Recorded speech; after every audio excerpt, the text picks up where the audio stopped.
Ketika nafas sebuah kota terganggu, ketika sepinya sebuah desa tersenduh, ketika mata memandang saling beradu, muncullah hati, muncullah watak,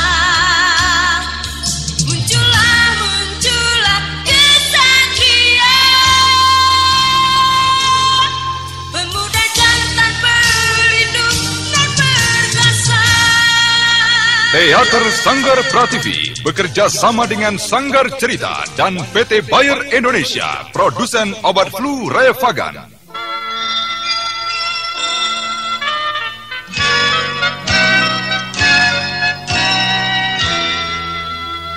Revagan bekerja efektif membebaskan derita yang menyertai flu, seperti sakit kepala, demam, pegal linu, ataupun nyeri otot. Membebaskan derita yang menyertai flu. Revagan dari Bayer. Bayer, jaminan mutu. Mempersembahkan sebuah serial Galang Gemilang.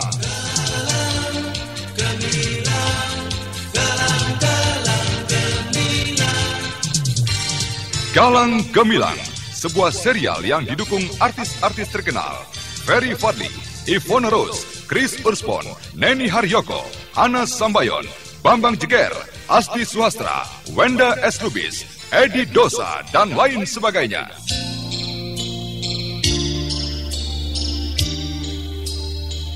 Aku tidak punya niat untuk membunuh orang. Sejahat apapun orang itu di mata masyarakat, aku dendam pada kejahatan. Aku dendam pada fitnah, iri, dengki, entah apa lagi yang mencelakakan orang satu dan lainnya. Aku hanya ingin membukakan mata mereka pada dunia mereka, pada kejahatan yang barangkali telah mereka geluti selama ini. Dengan membuka dunia mereka, barangkali, dan kuharapkan mereka melihat sisi lain, kebaikan, kebenaran, Os.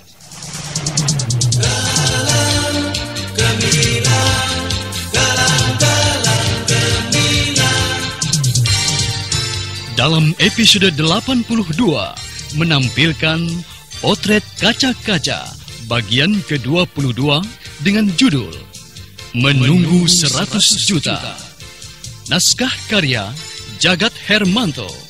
Dalam episode ini didukung oleh Nanang sebagai Doblang, Heri Purwo sebagai Jiwang, Ferry Fadli sebagai Galang, Arya sebagai Pak Pujo, Benny sebagai Gimo, Iwan sebagai Guno Umo, Endang sebagai Marinten, dan Elias pembawa cerita. Teknik dan montase Joko SP dengan sutradara Yodam Hardono. Selamat menikmati.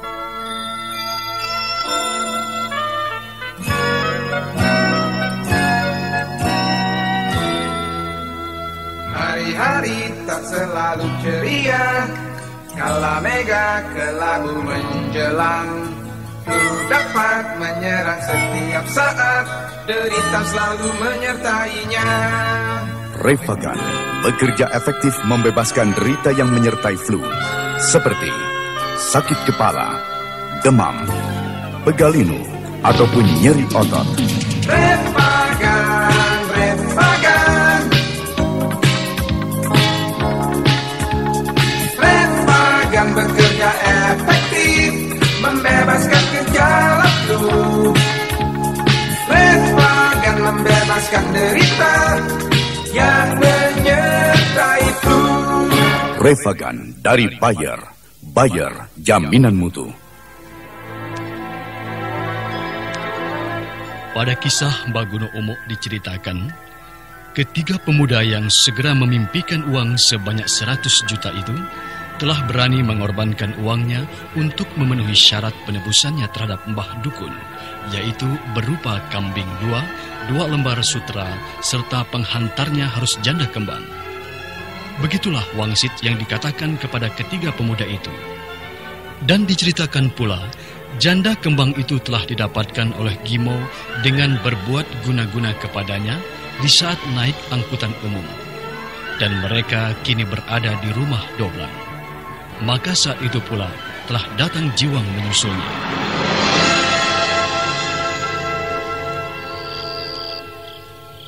Ayo, silakan masuk. Terima kasih.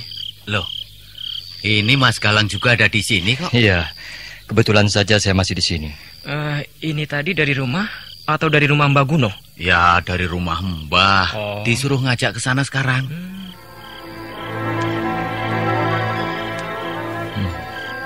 Agaknya mereka inilah yang merencanakan. Lalu apa yang akan mereka perbuat? Apakah ada kaitannya dengan misteri Cupu Manik Rojo Brono itu? Mbah Guno sudah menunggu. Iya. Jiwang membisikkan ke arah telinga Doblang. Namun dengan isyarat, Gimo menuju ke belakang, lalu diikuti oleh Jiwang. Sementara Galang tidak tampak kalau sebenarnya Galang sedang mengamati gerak-gerik mereka. Lalu perempuan itu pun segera menuju ke ruang belakang. Oh ya, bukankah kemarin itu saudara Doblang mengatakan kalau misteri Cupu Manik Rojo Brono itu akan dibeli oleh orang dari Jakarta? Itu bagaimana? Begini Mas, ini adalah rencana kami bertiga. Dan kami bertiga yang mengadakan sarananya Mas. Terus terang, saya sampai menjual sepeda untuk membelikan 2 kambing dan kain sutra. Iya Mas. Jadi saudara sampai menjual sepeda segala? Iya, benar Mas. Tapi rata-rata hanya terkena 50.000 perak saja. 50.000 itu tidak sedikit loh. Iya Mas. Apalagi hidup di kampung seperti ini. Maaf, bukannya saya tidak menghargai uang sejumlah itu. Tapi kalau nyatanya nol, ya, saudara telah kehilangan sepeda, uang, dan belum lagi tenaga saudara. Tapi saya percaya Mas, kalau orang yang bernama Mbah Guno Umuk itu pasti berhasil. Dari mana saudara yakin kalau penjualan Cupu Manik yang katanya bisa mengebalkan dan bahkan bisa mendatangkan rezeki lebih banyak itu? Jika seandainya iya, kan tidak akan dijual kepada orang lain. Pastilah benda itu akan dimiliki sendiri oleh Mbah Guno Umuk itu. Masalahnya begini Mas, Mbah Guno itu sudah sering menjualnya Mas. Sudah sering? Iya. Saudara sudah pernah melihat sendiri hasilnya? Belum Mas. Nah, apalagi ini hanya katanya. Kata-kata katanya, jangan terlalu percaya itu. Bukannya saya menghalangi saudara untuk mendapatkan uang sejumlah 100 juta rupiah. Tapi saya hanya berpesan kepada saudara untuk berhati-hati. Saya yakin kok Mas. Ya, itu baik kalau memang saudara merasa yakin. Oh ya, lalu maaf kalau boleh saya tahu. Syaratnya apa lagi dari Mbah Guno Umuk itu? Ya hanya itu saja Mas. Maksud saya mungkin ada syarat lain? Bahkan syarat yang menyusul dari orang yang bernama Mbah Guno Umuk itu? Syarat lain. Oh ya Mas, pengantarnya harus disertai oleh seorang wanita. Dan dia itu harus seorang janda kembang Mas. Janda kembang. Jadi perempuan inikah yang akan dimaksudkan?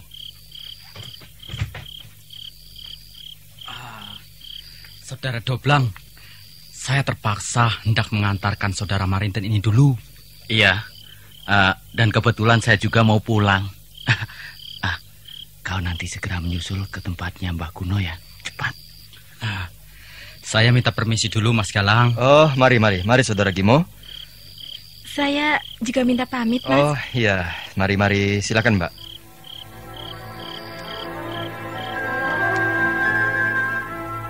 Akhirnya mereka pun kini berkumpul di rumah Mbah Guno Umuk guna merencanakan pemberangkatannya. Dan malam itu para tetangga memang tidak curiga kepada Mbah Guno Umuk, yang memang terkenal dengan tempat pertanyaan segala macam kesusahan.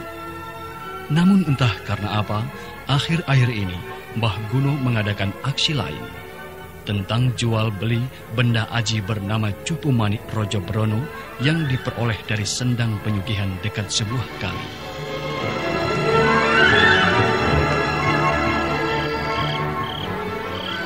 Apakah saudara Gimo sudah menjelaskannya padamu tentang rencana ini? Dia hanya mengatakan kalau saya dimintai tolong menemani ke Jakarta, Mbah. Tapi tujuan jelasnya saya kurang paham. Oh, Gimo, kenapa kau tidak menjelaskannya sekalian? Untuk lebih jelasnya, biar Mbak Guno yang memberitahukan pada saudara Marinten ini, biar lebih gamblang begitu. Iya. Sebenarnya sama saja, saya atau kalian. Begini saudari Marinten, maksud Mbah ini hanya minta tolong agar kamu menemani Mbah ke Jakarta. Ya, terus terang saja, hal ini ada rangkaian pekerjaan, yaitu hendak menjual barang haji, di mana persyaratannya harus seorang wanita yang janda kembang. Hanya itu, saudari Marinten. Lalu, kapan berangkatnya, Mbah? Berangkatnya harus memilih hari yang tepat, hari Selasa Manis. Dan ini perlu kalian mengerti, saudara Jiwang, saudara Doblang, dan Kimo. Ya, pemberangkatannya harus naik pesawat. Naik pesawat, Mbah. Kenapa tidak naik bus atau kereta api saja, Mbah? Iya, Mbah. Biar ngirit. Iya, Mbah. Kalau Mbak Guno bisa nambangi atau membeli tiketnya dulu, itu tidak apa-apa, Mbah. Kalau kita membelikannya, wah, sulit sekali, Mbah. Iya, Mbah. Naik kereta saja, Mbah. Iya, Mbah. Bagaimana? Betul, Mbah. Aku tahu. Tapi ketahuilah oleh kalian semua, banda yang akan kami bawa nanti tidak boleh dalam perjalanan itu kendaraannya menyentuh tanah selama 3 jam. Nah, seandainya menyentuhnya, ya berarti benda itu akan kembali ke tempat asalnya semula. Kalau kalian tidak percaya, ya terserah saja. Pokoknya aku ini hanya sebagai lantaran saja. Wah, berarti harus beli tiket dua dong. Sebentar, Mbah. Kalau beli tiket berarti hanya berangkatnya saja dan kembalinya kan tidak. Wah, tapi berat juga. Membeli 2 tiket pesawat terbang Solo Jakarta itu kan tidak murah. Iya, Mbah. Tapi sudah terlanjur. Kita sudah berkorban banyak. Tapi kalau mesti naik pesawat, apa itu tidak lebih payah lagi? Padahal tiketnya saja ada kurang lebih 75.000 rupiah. Atau mungkin 100 lebih. Sebentar, Mbak Guno. Iya. Apakah untuk pemberangkatannya itu memang harus naik pesawat? Bukankah? Harus. Tadi sudah aku katakan bahwa pemberangkatannya harus melalui udara. Dalam kendaraan tidak boleh 3 jam kendaraan itu menyentuh tanah. Wah, saya keberatan, Mbah. Habis sepeda saya sudah saya jual. Tinggal 15.000 rupiah sudah untuk patungan beli sutra. Itu saja masih hutang kakak saya, Mbah. Tenang. Sekarang begini saja. Ya, bagaimana? Saya punya sertifikat. Maksud saya, sertifikat orang tua saya. Saya akan mengambilnya tanpa sepengetahuan orang tua saya. Bukankah itu bisa untuk jaminan? Dan kita bisa membeli 2 tiket itu. Dan kau, saudara Doblang, kau bisa meminjam saya dulu. Bagaimana? Saya sangat setuju kalau saudara Kimo meminjami saya dulu. Nah, bukankah saudara Kimo sudah berbaik hati mau meminjami uang kalian dulu? Ya, terserah saja kalian lah. Kau jangan putus asa. Ibaratnya kita ini sudah terlanjur menyeberang. Seandainya kita menyeberangi sungai, ya, dan kita sudah sampai di tengah-tengah, lebih baik kita harus meneruskan, ya kan? Terserah saja, Mbah. Saya nurut, Mbah. Nah, bagaimana? Kalian sudah sepakat semua untuk membelikan tiket pesawat Solo Jakarta? Iya, Mbah. Iya, Mbah. Lalu kapan saudara Kimo akan sanggup itu? Malam nanti saya akan mencari hubungan untuk menangguhkan sertifikat tanah sawah itu, Mbah. Jadi berangkat besok pagi? Iya, Mbah.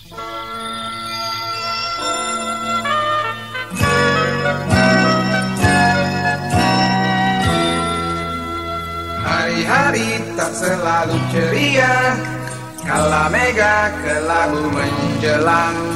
Ku dapat menyerang setiap saat, derita selalu menyertainya. Refagan bekerja efektif membebaskan derita yang menyertai flu, seperti sakit kepala, demam, pegalinu, ataupun nyeri otot.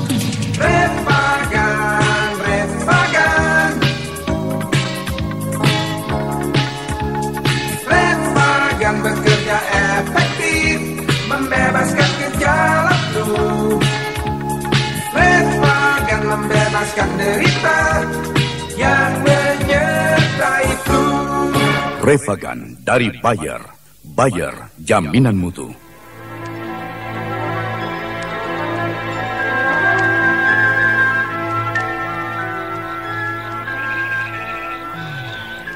Jam 7 baru pulang. Habis dari mana? Biasa, Pak. Cari hubungan kerja. Kamu itu sudah dikasih tahu. Masih saja nekat cari hubungan kerja. Seharusnya kamu itu membantu bapak di rumah. Mengerjakan sawah ladang yang hanya sepetak itu. Hasilnya nanti kan bisa untuk modal. Modal apa saja, kamu senang berusaha. Masa saya disuruh mencangkul, Pak? Kan tidak lucu. Sekarang kan banyak traktor. Bukan mencangkul, Kimo, tapi membantu yang lainnya. Untuk pembajakannya pun sudah selesai dengan traktornya Pak Jumawal. Kamu membantu bapak kan bisa mencabut benih padi. Apa bapakmu ini mesti ngomongi kamu setiap hari? Kamu itu sudah besar. Masa setiap hari bapakmu harus ngoceh memberi peringatan kamu? Ya, baiklah Pak. Besok saya membantu pergi ke sawah. Anak-anak muda sekarang memang begitu. Tidak mau membantu pekerjaan orang tua. Sudah tahu bapaknya kerepotan, malah keluyuran tidak punya tujuan. Katanya mau ikut-ikutan dagang barang aji. Padahal sudah aku ingatkan. Banyak orang berbuat begitu. Menjual barang aji yang katanya kol buntet, merah delima, lubang bulan. Ada-ada saja. Kimo. Iya, sebentar Pak. Di mana sertifikat itu ya? Nah, ini dia. Aku selipkan saja di belakang, di dalam baju sini. Biar tidak kelihatan. Kamu itu kok ribut? Ada apa? Sudah mau pergi lagi? Mau ke tempat Lek Bejo. Ada urusan, Pak. Katanya minta tolong diantar ke Mojogedang malam ini. Apa? Malam-malam ke Mojogedang? Ada apa, Kimo? Katanya bapaknya sakit keras, Pak. Tunggu, Mo. Apa kau masih ikut-ikutan acara jual benda aji yang kau katakan kemarin kepadaku itu? Apa itu? Cupu manik, iya. Rojo Brono? Iya, Pak. Masih, Pak. Kenapa, Pak? Jangan. Aku bilang jangan kau lanjutkan. Bagus itu, Pak. Bukankah sudah berulang kali aku ini mengingatkanmu? Bapakmu ini pernah mendengar seperti apa yang kamu alami itu. Contohnya itu, Lindrio sebelah itu. Dia itu dulu tergila-gila dengan uang 500 miliar. Katanya dibagi 5 orang. Tapi apa kenyataannya? Belkedes. Kosong melompong. Katanya ya seperti kue itu. Siang malam ya diuber kul buntet yang katanya tidak mempan ditembak, tidak mempan dibacok dan macam-macam lagi. Seakan-akan Lendrio itu hanya itu saja yang diurus setiap hari. Tapi cupu ini lain, Pak. Lain. Gimo. Aduh. Jadi kau masih nekat? Rasakan nanti. Jangan salahkan bapakmu. Sudah berapa rupiah kau lepas uang? Belum ya, paling ya hanya tenaga saja. Tapi sebelumnya kamu pikirkan dulu. Kalau hanya tenaga tidak apa-apa. Tapi kalau sampai duit, waduh, aku tidak mau tanggung, Hati-hati ya, Nak. Sudah, kalau kamu mau mengantar Li Bejo, sana. Nanti keburu ditunggu. Baik, Pak.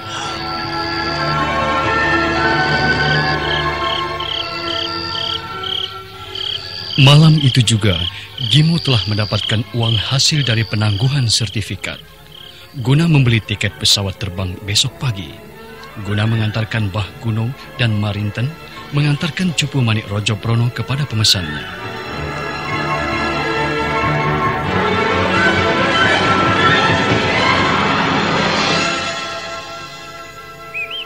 Jadi, jam berapa kita berangkat, Mbah? Katanya jam 9. Tapi kok belum pada datang ya? Jangan-jangan Mas Gimo tidak mendapat tiket pesawat, Mbah? Oh, pasti dapat. Lawong Kimo sudah berjanji akan menangguhkan sertifikat tanah sawah kok. Pasti jelas jadi. Tapi sertifikat itu kan di tangan bapaknya, Mbah. Mungkin tidak boleh diminta Mas Gino, Mbah. Alah, kamu itu jangan khawatir. Pokoknya kita jadi ke Jakarta. Nah, sekarang bentangkan kain sutra itu kemari untuk tempat cupu manik ini. Ayo. Baik, Mbah. Tapi sudah dicoba khasiatnya? Ya sudah. Semalam sudah aku tes lagi. Bahwa, ya, bahkan kepalaku yang dicoba oleh Ciwang. Mbah, Guno, bukakan pintu, Mbah. Sebentar. Nah, itu Kimo datang. Bukakan pintu. Siang-siang kok ya ditutup pintunya, Mbah. Ya biasa toh.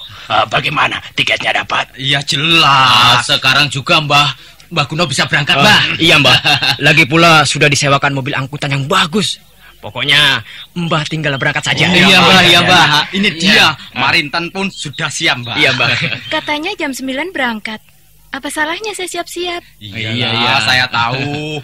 Ini namanya kau yang kediban daru naik pesawat. Wah, bagaimana ya rasanya naik pesawat terbang itu ya? Sebentar ya, aku tak ganti baju sarjan dulu ya. Mbah, jangan lupa tiketnya ya, Mbah. Oh iya, itu pasti. Semoga berhasil, Marinten. Pokoknya harus berhasil. Dan kami tunggu itu uang berjumlah 100 juta. Kalau tidak, wah, bakal ngiris tanah pekarangan. Benar ini. Tenang. Lawong aku yang sudah korban saja tenang kok. Malah kalian pada ribut. Pokoknya uang 100 juta harus ada di tangan kita.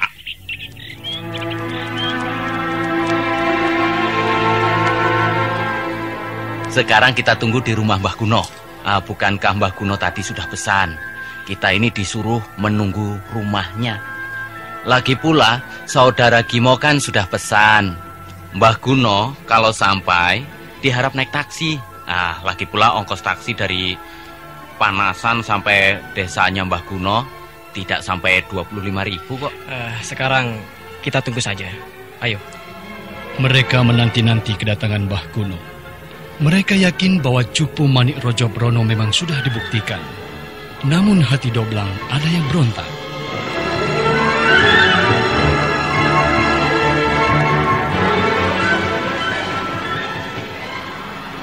Sudahlah, Saudara Doblang. Jangan kau ikut-ikutan mereka itu. Banyak sudah contoh seperti apa yang dilakukan orang bernama Mbah Guno Umuk itu. Aku hanya mengingatkan. Ya, aku memang tidak punya hak apa-apa. Tapi memang kau harus menjalani dulu, baru nanti merasakan.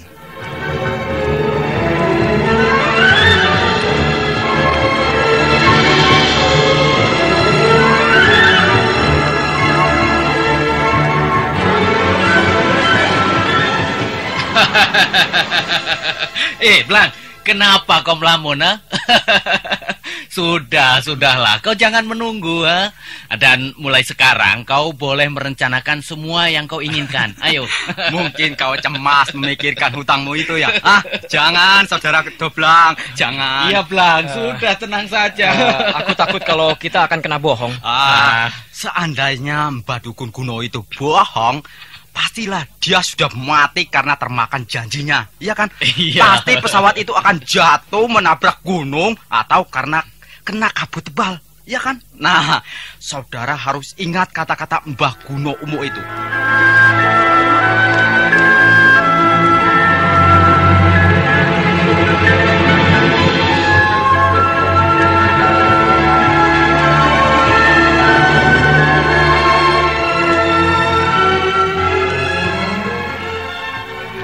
Jiwang dan Gimo selalu meyakinkan Doblang yang masih dalam keraguan.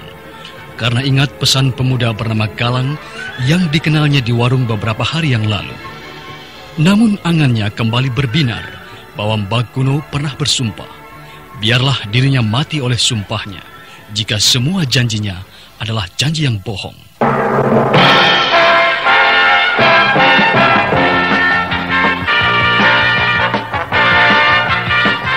Mulailah hari Anda dengan penuh semangat.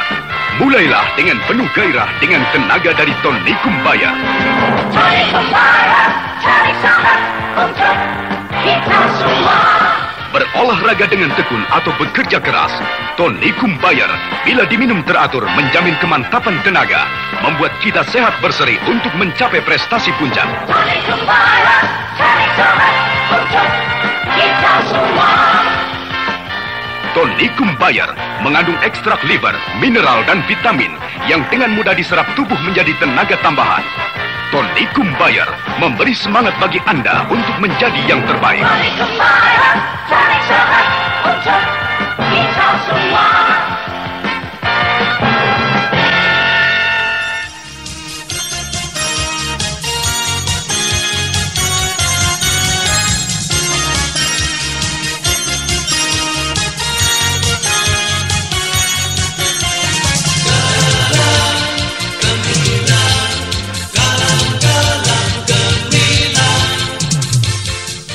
Nah, saudara pendengar, berhasilkah Mbak Gono mendapatkan uang 100 juta rupiah dari pemesannya?